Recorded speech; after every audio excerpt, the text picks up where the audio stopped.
a lot of work, and it was nice to be in a room with people that understand. Because I'm not around people that way, and it's really nice because I'm really the producer of the shows, and I do all the behind the scenes work and the leg work and all the fun stuff and the hard work. Yeah, it was nice to actually be around people that get it. It was nice for a change, and I know you guys work really hard to get your show going all the time, and you were talking about going out to California just to have the time to put the show together. And yeah, you guys understand. I'm headed out there again Friday just because we have. We need to get episodes. We're starting pre-production stuff for next season. So yes. So, well, this show's going up in about I think in December. When is Revenge of the Sith starting up? Do you have a date yet? If this is up in December, we probably already started. Oh, awesome! That's fantastic. So I'm looking forward to it. Yeah, me too. I like again. This is the one that I've seen the least, so it's almost like a brand new hidden treasure Star Wars movie. What's ironic for me, I think this is the one I've seen the most out of the three prequels. It's the only one I saw multiple times in theaters out of the three prequels. Because I Phantom I only saw once. I was not a fan of Clones at all, and then I saw Sith by myself. Because I had this weird movie kick, I go to movies by myself, so I go by myself to double headers because I could. And then my dad wanted to see it, so we went together the next week, and I saw it twice. So that's pretty cool. Okay, I'm sorry, I had to bring up my favorite joke in riff tracks for Revenge of the Sith.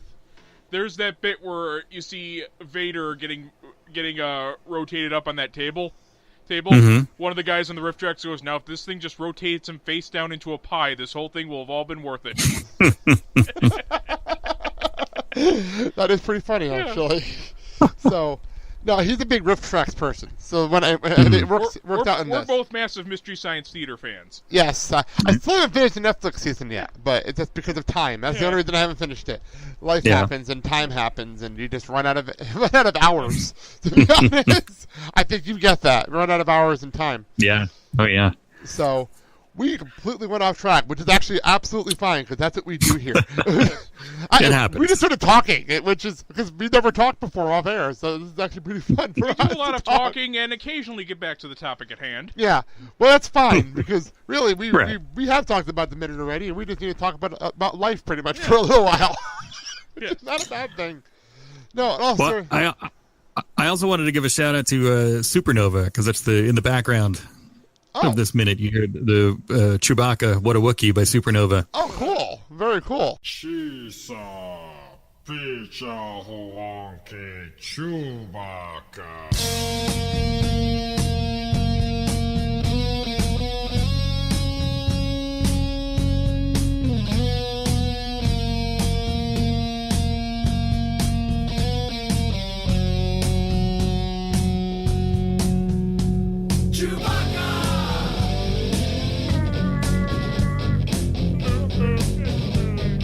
That not only was it fun to kind of the same idea that it was fun to see here's a movie by somebody who gets it, who's like us kind of, and then also on the soundtrack then you discover wait, there's a band that's kind of like this too. They're singing a song about Chewbacca.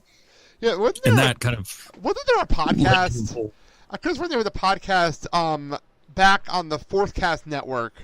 What was the show? I want to say Rebel. What was the show? It was all about music of Star Wars. I just can't think of the name of it right now. I know I listened to a couple episodes and then the host went crazy and they ended the show. I just can't think of the name of it right now. I know I played a couple episodes for him when we were driving to Illinois we were at a wedding together for his best friend, and we had to drive to Illinois for tuck spinnings. So I actually saved a couple episodes of this podcast, and we listened to it on the way. So that was a lot of fun, actually. I just can't think of the name of it right now. So I just know it was the Forecast Network. I just remember that much. But, no, I forgot what I was going to say. You see something, or you left my train of thought? Back to the topic at hand here. Okay. Which side of the debate here are you on here? That were they innocent victims, or did they just know what they were getting into?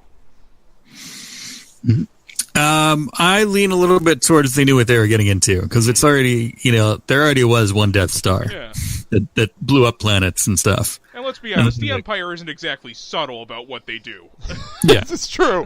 This is very, very true. How do you not know what you're getting yourself into when it comes to doing up to the second Death Star? Yeah. Right. It's still called the Death Star. You know, it's called the Death Star. It's not like it's called the Sunshine and Lollipop Star.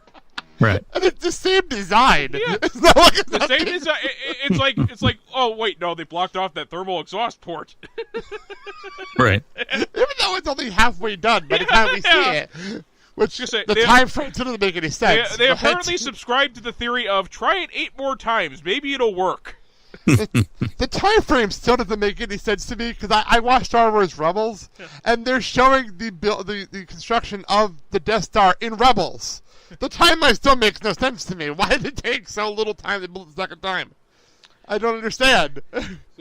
Because it's in the script? But still, it's a time frame that doesn't make sense to me. Like, it takes 20 years to do it the first time and a year and a half the second time. Well, let's see. Wait, what? Let's see. They probably made advances in construction droids, probably scraped together a lot of independent contractors. Obviously, they all blew up. Yeah.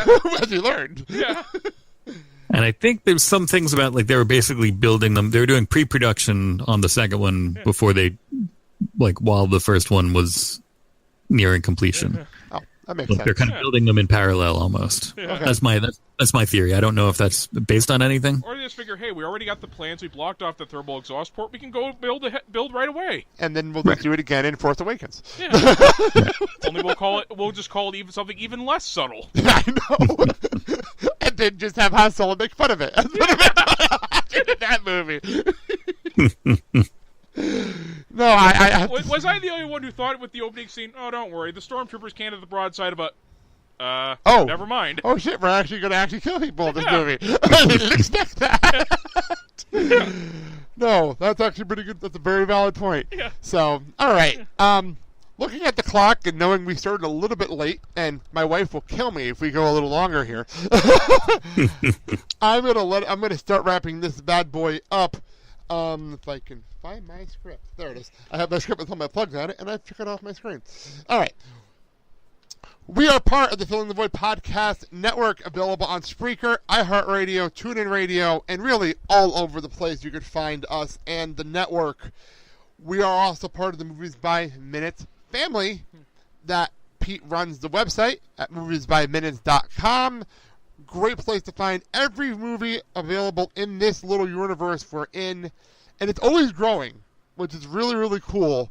I know by the time this posts, we're going to have like Titanic Minute and things like that added by the time this show goes up, which is a crazy thought when you think about it. I will happily guest if somebody starts a Battlefield Earth Minute. That's my favorite bad movie of all time. I'm sure somebody's planning it somewhere. Yeah, don't be surprised if one day it pops up on the Facebook page. Don't be surprised. Weirder things show up. I mean, recently updated was Dracula Minute. That's happening, and Billy Campbell's involved in it from Rocketeer. Now all we need is a Mary Shelley's Frankenstein Minute. Don't tempt them. Don't tempt them. So anyway, back to the plugs. Find the show on Facebook, Twitter, Instagram, all at Clerks Minute. Find us on our website, and after everything else, Pete, give your plugs in. I'm usually found at StarWarsMinute.com, but I'm also Pete the Retailer on Twitter, and I've got currently I'm doing a show called ABC Devo, where we go alphabetically through all of the Devo tracks. That'll take a year or so. Don't all projects take a year or so? I mean, we're also doing a podcast going into Women Troll episodes. So completely understand that. And we're in the middle of season 2. All hail the Feeny. All hail the Feeny. All right. Till next time, actually tomorrow, Friday. Till Friday, when we actually complete Star Wars Week with Pete's partner, Alex Robinson, on Friday's show. Thank you for listening to the Clerks Minute. I'm Blake. I'm Kyle. And thank you, Pete, again for joining us. Thanks, man. Thanks, guys. Yeah, Thanks for having me. And have a good day, everyone. All those innocent contractors hired to do a job were killed. Casualties of a war they had nothing to do with. Smoking weed, doing coke.